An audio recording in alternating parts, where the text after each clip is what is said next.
My name is Jonah, and this is how you deliver the perfect teaching topic. So the first thing you need to keep in mind is your environment. You want it to be like a stage. What that means is you want everyone to be gathered around you so they can see you properly. There's probably going to be trees in the way, there's going to be trees around, there's going to be rocks, there's going to be those kind of things. You want to make it so that everybody has the least obstructed view of you. And you want to have ideally an area where they can surround you so they can see you from all different angles, but they can still spread out because of social distancing laws. Ideally, you want the prettiest place possible. So one of my classmates, Kat, she did hers by a river since she did water purification. Now, that was both a good place to do a water purification example, but it was also good because it allowed us to be in a nice, cool environment. The second thing that you need to keep in mind is your speech and your voice. Now, with COVID, we're all going to be spread out more than usual, and you're probably going to be wearing a mask. So, if possible, you want to be able to remove that mask so that you can speak louder and more clearly. When you have people gathered around you, you want to have enough distance between them that you are following social distancing guidelines, but you don't want them to be too far away so that they can't hear you. Try to project your voice, say everything with a loud, even tone, and make sure that you're making eye contact and looking at the people that you're talking to. If you see people looking away and whatnot, you may not be speaking loud enough, or you may not be engaging enough. When it comes to lesson structure, you want to grab the people's audience. Right at the start, this is when everyone makes the decision on whether or not they're going to tune in. So you want to grab their attention with a very unexpected and very interesting fact or idea to get them together on what's going on. You still want to have information, but you want to put in ideas and facts that engage them and make them feel like they're learning something, but it's interesting. You want to give people a reason to care. You can't just lay out facts.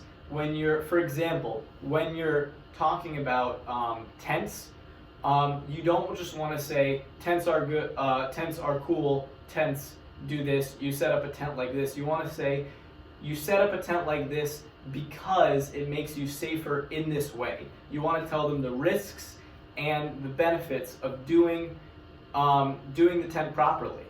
You want to make them want to learn because there's a reason for it, because they'll be better sheltered at night, because they'll have water to drink for water purification.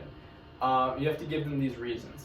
You don't want to make it too complex. A lot of these kind of things are not too hard to understand. Making a tent purifying. They're not also hard to comprehend. So by making a very simple and clear message, you can deliver information while not confusing your people.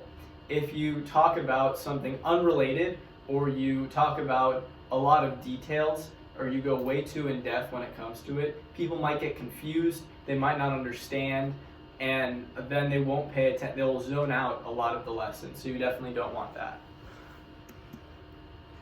So your lesson content. One of the most important things you need to do is have your information ready.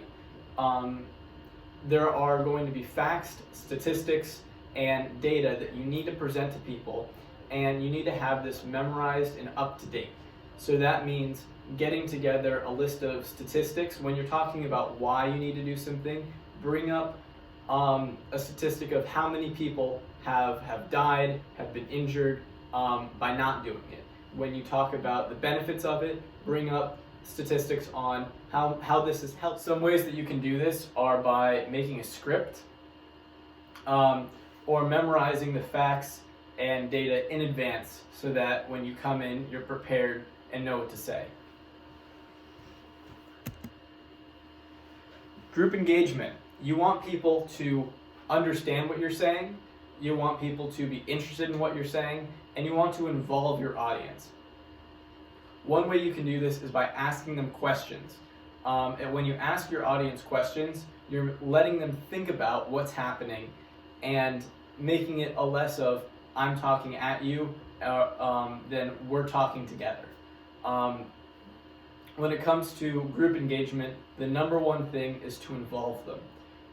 If this means making a little game to get everyone to remember it and to understand it, that's amazing. If this means pointing out things or letting the group figure it out on their own, that also works. And that's about it. I wish you the best of luck on your future talks. Good luck.